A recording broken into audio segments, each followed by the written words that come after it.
여러분 안녕하세요. 오늘도 반갑습니다. 바로 직전 동영상에서는 일본에서는 우리나라와 달리 한자를 읽는 방법이 꽤 독특하고 흥미롭다는 것을 이야기 드린 바 있습니다. 온뇸이라고 불리는 음독으로 읽는 방법과 군뇸이라고 불리는 훈독으로 읽는 방법, 두 가지 한자 읽는 방법이 존재하고 있습니다만은 어떻게 똑같은 한자를 놓고 이렇게 두 가지 읽는 방법이 생기게 되었는가, 그리고 어떻게 정착되었는가, 또 어떻게 발전되었는가에 대해서 크게 5가지 유형으로 나누어서 설명드리겠다는 이야기도 드렸습니다.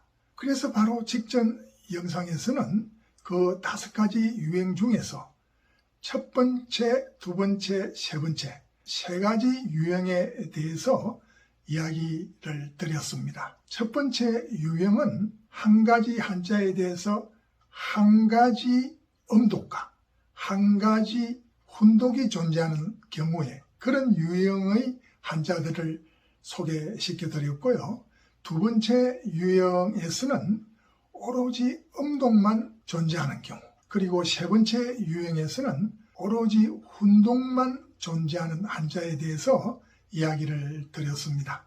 첫 번째, 두 번째, 세 번째 유형에 이어서 오늘 영상에서는 복수에 2개 이상의 음독이 존재하는 네 번째 유형과 복수에 2개 이상의 훈독이 존재하는 5번째 유형에 대해서 이야기를 추가로 드리고자 합니다.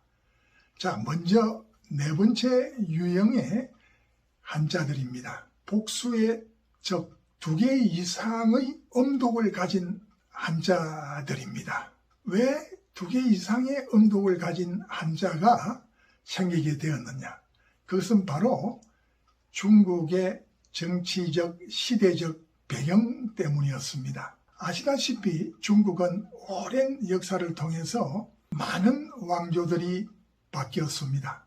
왕조가 바뀔 때마다 한자라는 문자는 동일했습니다마는 그 한자를 발음하고 사용하는 발음에 있어서는 꽤 달랐습니다. 그런데 일본에서 한자를 수입할 때 그 당시에 썼던 왕조의 발음은 조금씩 다 달랐습니다. 왜냐하면 한자를 어느 순간 한 시대에 일시적으로 다 한꺼번에 수입한 것이 아니고 긴 기간을 통해서 조금씩 수입했기 때문입니다. 그래서 그 수입할 당시에 중국 왕조의 영향에 의해서 조금씩 다른 발음의 한자가 수입되고 그 영향으로 같은 한자에 대해서 다른 음독이 존재하게 된 것입니다. 많은 왕조가 있어왔다 그러지만은 일본의 한자 읽기에 영향을 미쳤던 큰 왕조는 크게 3시대였습니다. 하나는 오나라였고 또 하나는 한나라, 또 마지막으로는 당나라였습니다. 물론 이 중에서 한나라의 영향이 가장 크긴 했습니다만은 어쨌든 오나라에서 영향을 받은 발음에 의해서 생긴 음독을 일본에서는 고온이라고 그러고, 한나라의 영향을 받아서 형성된 음독을 간온, 또 당나라에서 영향을 받아서 생긴 음독을 토온이라고 부릅니다. 이런 왕조의 영향에 의해서 변천된 음독의 역사는 다음 톱에서 잘 볼 수가 있습니다. 그 중에서 한 서너 가지만 이야기를 드리도록 하겠습니다. 다 기억을 할 수는 없기 때문에 앞에 도표를 붙여 놓았습니다만은 한번 보고 이야기를 드리도록 하겠습니다. 먼저 밝은 명자입니다.